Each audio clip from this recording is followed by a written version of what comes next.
सभी लोगों को पता है कि आज कार्तिक मास की पूर्णिमा है और इस पूर्णिमा में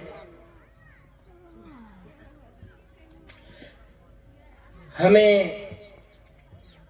कुछ सुनहरे अवसर मिले हैं जीवन के निर्माण करने के लिए। सुनहरे अवसर हम किसे कहते हैं? पहले इस शब्द को बड़े गहराई से समझ लें, फिर हम सुनहरे अवसर में प्रवेश करेंगे।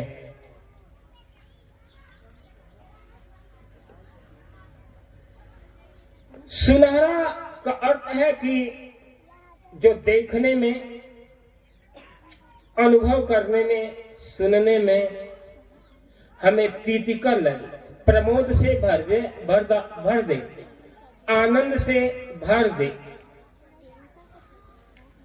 जो हमें हमारी अंतर आत्मा में आह्लाद पैदा कर दे, आनंद पैदा कर दे, सुकून पैदा कर दे, शांति पैदा कर दे, वही चीज हमारे लिए सुनहरा है।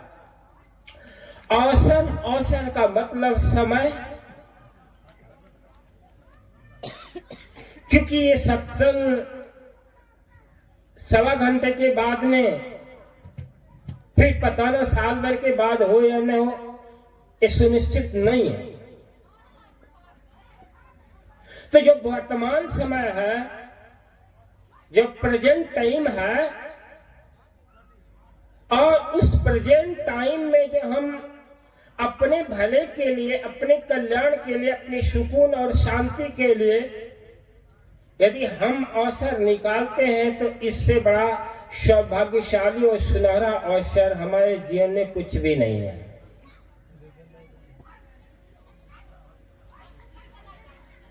आप के पास बिजनेस है, आप लॉटरी खेल रहे हैं, जुए खेल रहे हैं, आप जुआ जीत जाते, लॉटरी जीत जाते हैं।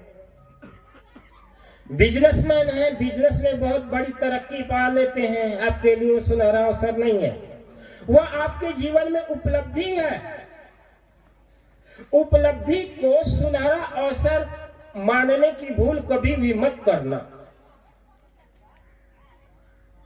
क्योंकि सुनहरा जो अवसर होता है वो चिरकाल तक सुख देने वाला होता है, चिरकाल तक। और जो उपलब्धि का अवसर होता है वो कुछ समय तक सुख देता है। सुनहरा अवसर हमारे यह लोक और परलोक को सुधारता है, जबकि भौतिक उपलब्धियां हमारे इसी जीवन में कुछ ही काल खंड के लिए सुकून और शांति देती है, सुख देती है। हमारे इंद्रिय सुख भोगों की तृप्ति के लिए जो अवसर आता है या जो उपलब्धि आता है, वो हमारे जीवन की कुछ सफलताएं हैं। वह सफलताएं हमें लंबी अवधि के लिए सुख नहीं देती, क्योंकि समय, काल और खंड के बीच में परिवर्तन का चक्र चल रहा है, कर्म का चक्र चल रहा है। और जहां परिवर्तन का नियम चल रहा, प्रकृति का नियम चल रहा है, वहां पर कोई भी चीज अस्थायी नहीं है। तो आज का जो दिन है कार्तिक पूर्णिमा, और इस कार्तिक पूर्णिमा में एक ऐसे विभूति का इस धरती पर पदार्पण हुआ जो एक खालसा धर्म की स्थापना किया। आज प्रकाश पर्व के रूप में भी इस कार्तिक पूर्णिमा को हम जानते हैं, मानते हैं। हम इसे प्रकाश पर्व के रूप में और कार्तिक पूर्णिमा के रूप में या गुरु नानक जयंती के रूप में मानते हैं और मनाते हैं उत्सव।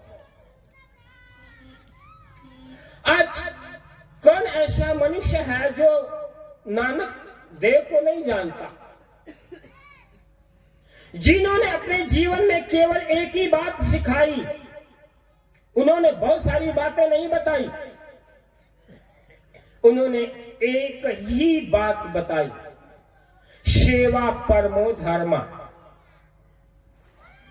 किसी ने कहा सत्य ही परम धर्म है, किसी ने बताया दया ही धर्म है, किसी ने कहा कि क्षमा ही धर्म है, लेकिन गुरु नानक ने कहा सेवा ही धर्म है। और ये बात बड़े पते की है कि जो व्यक्ति सेवा भाव में प्रवृत्त नहीं होगा उसके अंदर दया आ ही नहीं सकती, और जिसके अंदर दया नहीं आएगी उसके जीवन में कभी सत्य का पदार्पण नहीं हो सकता। जीवन सत्य नहीं, सत्य से नहीं भर सकता।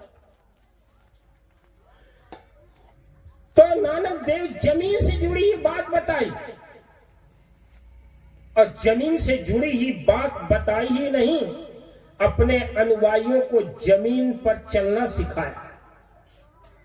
आज समस्त सिख कौम सेवा की प्रधानता से रची पची, और हम सेवा से दूर भागते हैं। और सेवा धर्म की पहली प्राथमिकता है।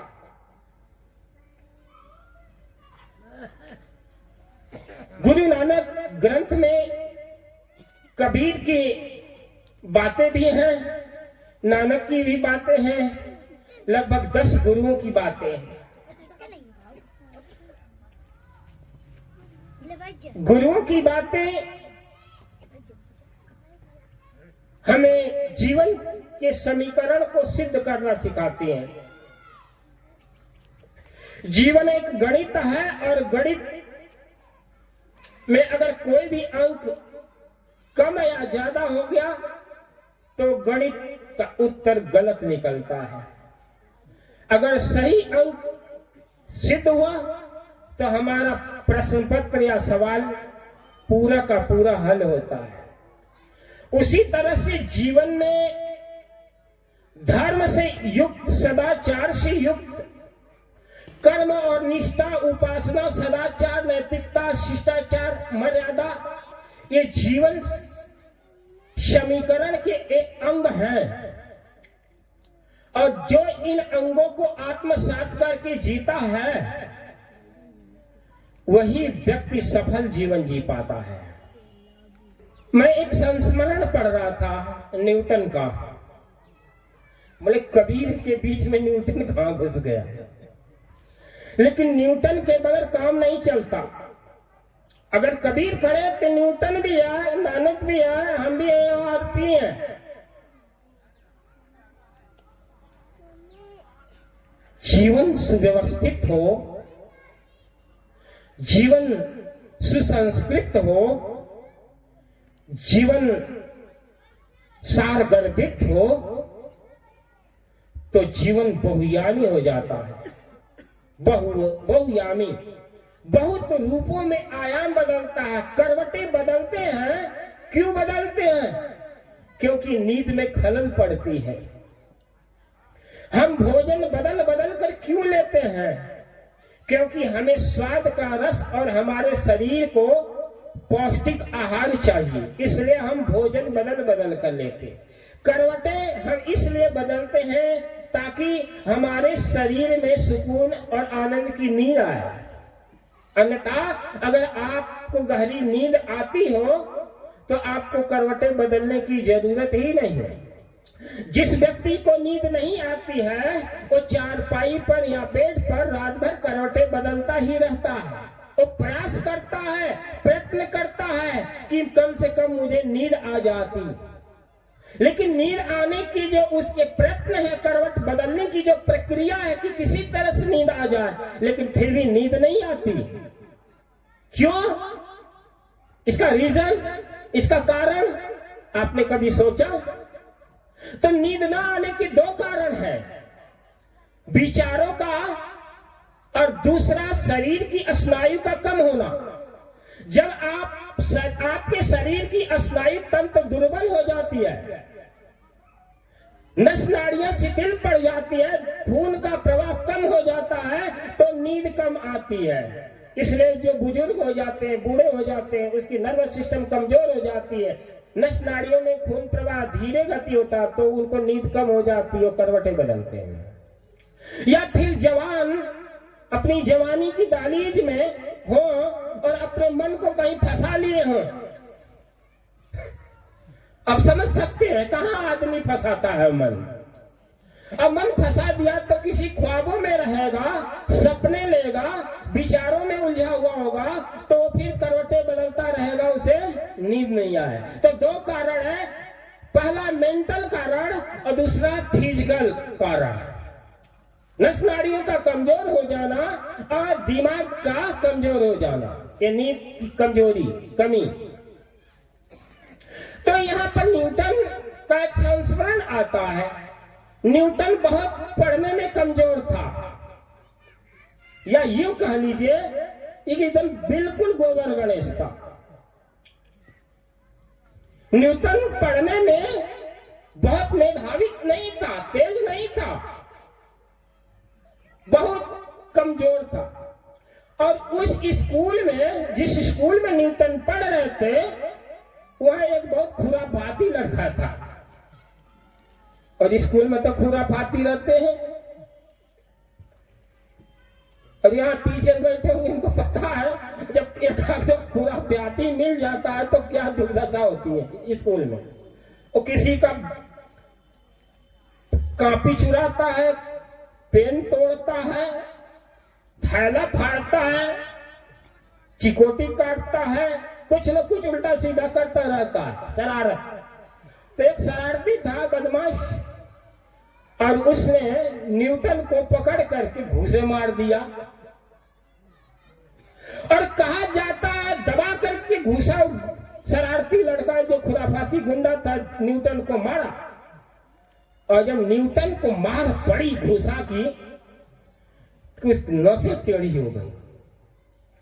अब सोचा क्या, और सीधा साधा पढ़ने में गधा न्यूटन, उसे भी गुस्सा आया। उसने उस गुंडे को, जो शरारती लड़का, उसको दे मारा, घूसे पर घुसा, घुसे पर घुसा मारा। और जब घूसे पर घुसा मारा उसको, तो जो देखने वाले थे, जिसको शरारती लड़का क्लास में सबको सताया था, मारता था, पीटता था, अब न्यूटन को पीटते देखा तो बड़ा खुश हुआ।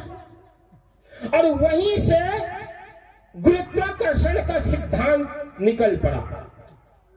पिटाई से, मार पड़कड़ से, पिटाई से गुरुत्वाकर्षण का नियम आया।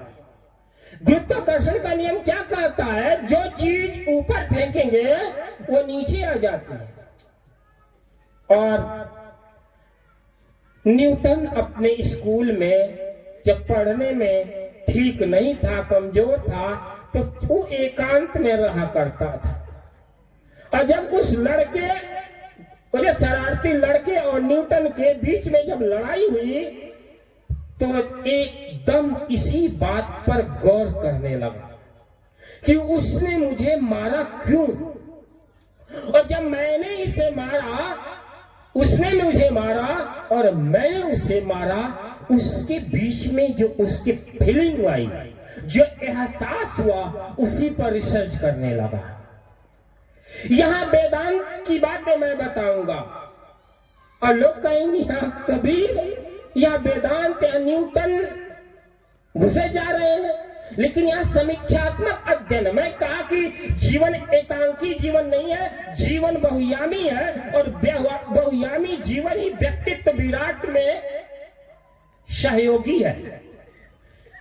कहा जाता छोटी छोटी बातें से पूर्णता मिलती, और पूर्णता साधारण चीज नहीं होती। जो व्यक्ति एक बात को सीखने से अपने आप को इग्नोर कर लिया, वो बहुत बातें नहीं सीख सकता। और जो लोग बहुत बात नहीं सीख सकते, वो अपने व्यक्तित्व का वो महान नहीं बना सकते। तो न्यूटन इसी बात पर गौर करने लगा कि उसने मुझे मारा क्यों, और जब उसने मारा तो मैंने उसको मारा क्यों। और इन्हीं दो बीचों में उलझन में पड़ गया।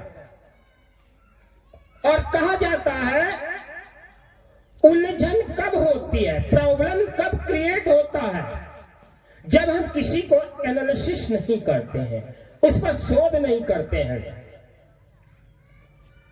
अब न्यूटन गुरुत्वाकर्षण के साथ